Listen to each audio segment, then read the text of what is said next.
folks wishing to speak on some items. First hearing is regarding conditional use application for the Sheboygan County Warming Center to operate a warming center at St. Luke's Methodist Church located at 623 Ontario Avenue. Anyone wishing to speak on this item? Anyone wishing to speak? Anyone wishing to speak? All right, seeing none. Next hearing regarding conditional use application for the towers. Okay. I usually close them both, but yeah, no worries. For Towers LLC to construct new 13510 high communication tower at 2219 Sauk Trail Road. Anyone for this one? Yep.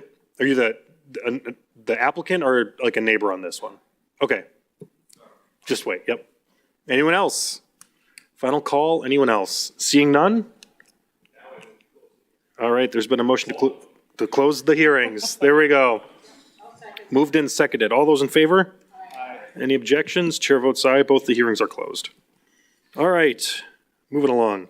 General ordinance number 2024-25 by Alderpersons Bellinger and Lefebvre, amending the City of Sheboygan official zoning map of the Sheboygan zoning ordinances to change the use classification of property located at 2258 Calumet Drive from class neighbor residential to class urban commercial. Elise, staff report.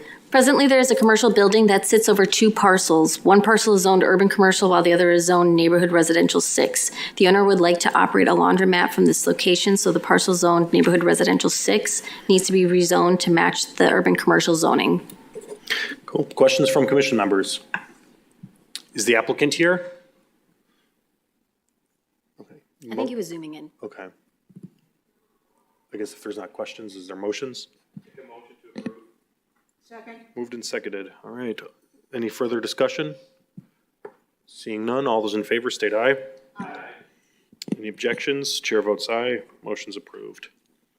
Next is RO 732425 by City Clerk, submitting an application by Pao Yang for amendments of the official zoning map for the City of Sheboygan from Pao Yang at property located at 2258 Calumet Drive. Elise? This is the same item as the last one. Anyone wishing to speak on this item? I make a motion that he actually could do this, yes. All right, there's been a motion. Is there a second? Second. Moved in second. Further discussion? Seeing none, all those in favor state aye. Aye. Any objection? Chair votes aye. That one is approved. All right, next is conditional use application by the Sheboygan County Warming Center to operate a operate a warming center at St. Luke's Methodist Church located at 623 Ontario. Elise, do you have a staff report? The proposed use is to provide temporary safe shelter for adults 18 and over and individuals who may be homeless because of emergencies of any kind, including transients who will be housed on an overnight basis pending availability. Guests are welcome to arrive between 6 p.m. and 8 p.m. After this time, admission will only be granted with a police referral. Okay. Is the applicant here? Any additional comments you'd like to add? All right. Questions from commission members? Kim? I have a couple of questions. I simply don't know, so I'm asking, what does it mean by police referral? So I missed that part, I'm sorry. Can you come up? Yeah. No, come up to the mic. Go to the mic. Sorry. So basically, after hours, folks could get in if they had a police referral. So the question was, what does that look like? I just simply don't know. Yeah, so we don't let people come and go after hours. So a policeman would have to come and bring that person here to the warming center. Okay, so Yeah. it's a referral by delivery. Right. Okay. Another thing I thought of, we've got a mom and 2 small children. No, that is also, we have vouchers that we can give them hotel rooms, but they would not be welcomed in that facility. Simply because you have minors? We have minors, and you have to go through a whole bunch of other things to house families, and we are not going to do that at this time. Okay. And then my final question was, it's Saturday night and you have capacity, Sunday morning, you just roll right into church? Did you want to speak on that, or? Okay. So this is Pastor Ruth. She's the pastor at St. Luke. Yeah, so our morning services are at 9 a.m. And folks would be out the door by 7 a.m. 8 a.m. by 7 a.m. Let me try that again. Yeah. They'll be out the door by 8 a.m. So our services start at 8. Folks are welcome to attend our services, but they will be ushered out of the building before our services start. Does that answer that? Yes? Thank you. I do have a follow-up question from Kim's question. So just regarding police, is that only a referral from City of Sheboygan Police? Is it Sheriff Department? Is it Falls, Kohler, Elkhart Lake? Is it other jurisdictions? Anybody that brings somebody, as long as we have capacity, we will let them in. Okay, and then would that just be county jurisdiction law enforcement, or would, like, say, if someone from Ozaukee County as well? Anybody that, if a police officer shows up with a person that's displaced for the night, we will take them in, Thank you. if we have room. Other questions from commissioners? John? Obviously, there's no alcohol or drugs, so that's prohibited. It's prohibited, but they may come in and have used that day, but as long as they maintain, their composure and behave, they are welcome in. We have a very low barrier. Okay, is there any treatment plan, to help these people, or as far as, job education, training, mental well-being? I mean, is there any kind of program or anything afforded these people that you deal with? I'm sure that you're dealing with them habitually. I mean, you're the same people. Absolutely. Yeah, we are. So right now at this point, Salvation Army has that program that they go through. So we just were displaced from St. Cyril Church. We are kind of reforming at St. Luke Church, and hopefully we'll be open longer in the future. And then we will have some of those root causes addressed. We are putting a plan together that we're going to submit to the city and stuff like that. But we just wanted to get a warm place this year yet that they can come and sleep, and then worry about those things later. But that is absolutely on our agenda to look at those things in the future, for sure. Yeah, I support this, but I would, like that to be kind of something that would see some kind of urgency that would, rather than put on a back burner, because I mean, the sooner that, these people get help that they need and get things addressed, that they can turn their life around and, and we can eliminate some of the problem or scale it down to, a much lower level. I absolutely agree. And, we do have resources coming in and things like that. That's always happened. Lakeshore CAP and Mental Health America and things like that do come in. But as far as just a program is what we'd like to do in the future. Okay. You can stay here so many days, but you have to be part of a program. But that will not happen this year. The program will not. Okay. We just don't have we're hiring an executive director, we're hiring operations manager. So hopefully that will transpire throughout the next year. In the security in the evening, how is that handled? So we're going to have volunteers and staff there, plus a manager on duty. And then, we try our best just to maintain and do all the things. I think the hardest part is emergencies as far as, like epileptics or, seizures happening for one reason or another. But, the police are real quick to come over and things like that, so. Okay, thank you. Yeah. Kim? The rest of the winter is obviously not going to be like today or tomorrow. What does cold weather equal for you, and for like a start date and an ending date? Sure. So this year we're starting on December 2nd, and we're going till April 15th, which is just 15 days longer. The last 2 years we went 15 days longer, but our hope is to run it through the entire year not the entire year, the entire winter season from October to March or something like that, or April next year, again, because it is cold out. I mean, These nights have been cold, so we realize that. Thank you. Thank you. Other questions? All right, my turn. Okay. I thought I was done.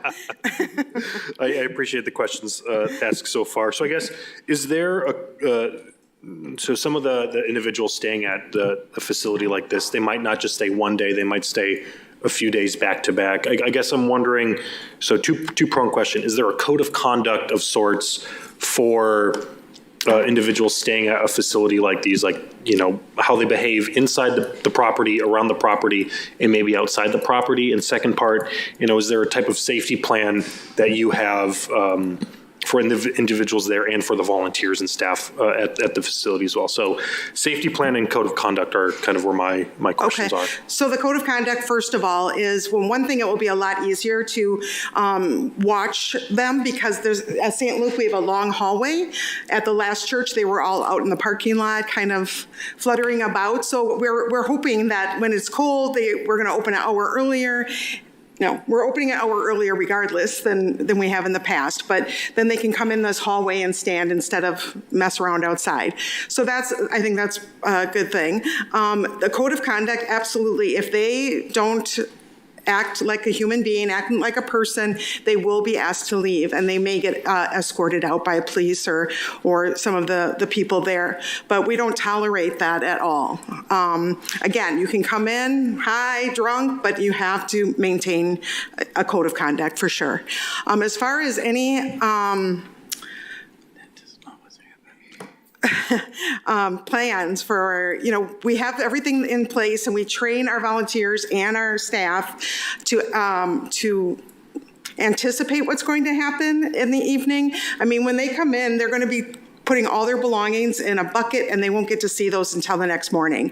Because I don't know if you realize this, but almost every homeless person does carry a knife. So we want to make sure that's all secure at night, all those kinds of things. We wand them.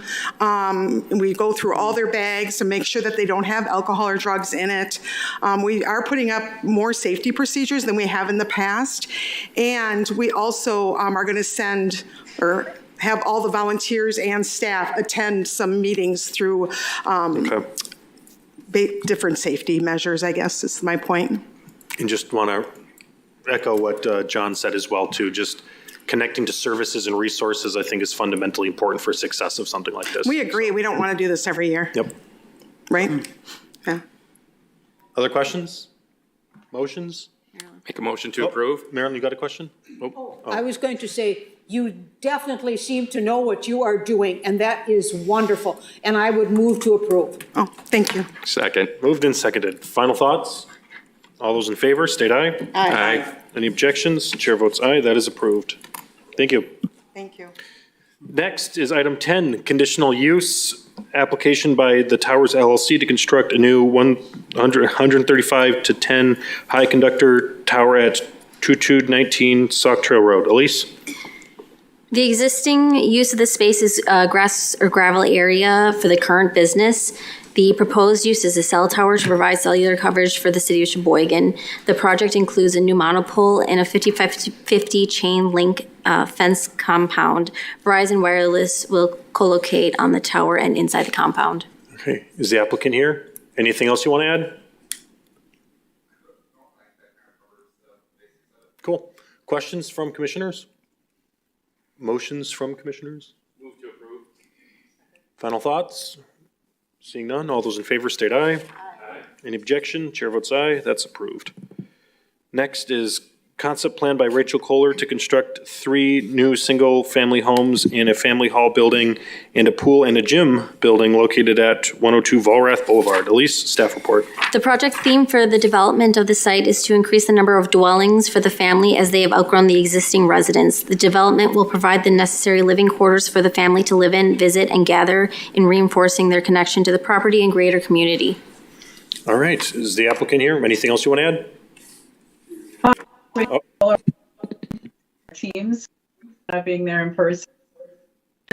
But I think that was well said. I inherited this property from my father, Herb Kohler. It's about 5 acres. We only have a very small house that's 120 years old on the property. And so we'd like to make it a multi-generational property that we can tether ourselves to the Sheboygan area and to Kohler for years to come. So sharing our vision for the work and, ideally commencing it sometime in the spring. All right, thank you. Questions, motions? John? Ms. Kohler, it's a pleasure to meet you. I am your alderman and I am your neighbor. I live a little further north on 3rd Street.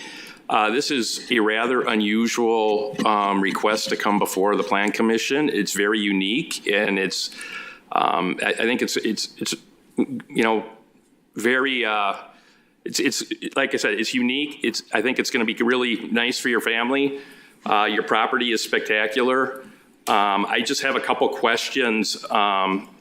So you don't have any neighbors to the east, obviously, with the lake. To the south is Volrath Park. To the north are the Jacobsons, or to the east or the west is the Jacobsons. Do any of the neighbors have any issues with this? And then to the north? Well, the north is the Ross family, and they have been aware of what we're doing, as have the Jacobsons. So I think, so yes, they have been brought along to the work. The Jacobson view to the lake will be obscured, fairly significantly by the buildings, but I think we'll respect any setbacks and other kinds of things that are needed. But his views that he's enjoyed for a long time with no obstruction will be changed. Okay, thank you.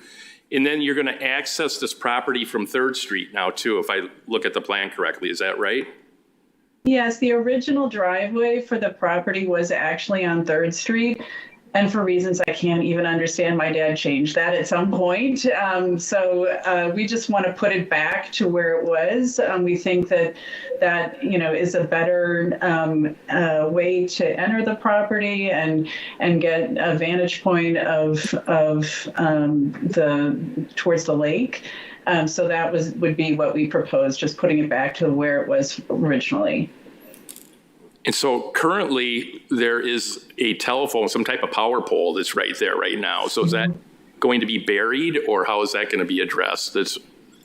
I don't know if we've tackled that one yet. We have the structural and mechanical engineers and civil engineers, Wagner, coming to the site this coming week to take a look at all of those kinds of things. It is an objective to be a net zero project, so we would be doing geothermal and other kinds of things, in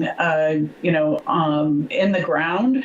But again, we're just convening the consultants on the project this coming week. Well, thank you for that. That's it for as far as my questions go, and it looks very interesting, and I'm intrigued by it, and good luck with it, and I support it. Thank you. Kim?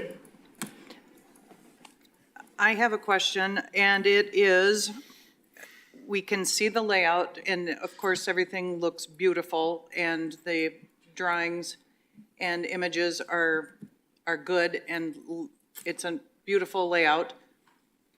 This is never going to turn into a rental or a public use. This will forever stay as a private family home. Is that correct?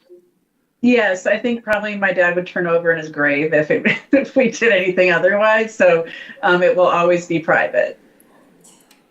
Okay, thank you. All right, other questions or motions? Move to approve. Second? Moved and seconded. Final thoughts? Seeing none, all those in favor state aye. Aye. Any objections and abstentions? All right, chair votes aye. That is you. approved. Thank you, Rachel. Thanks. All right, we're moving into November, so next meeting is November 12th. We've exhausted the agenda. Motion to adjourn. Second? All right, all those in favor? Aye. We're adjourned at 4:20.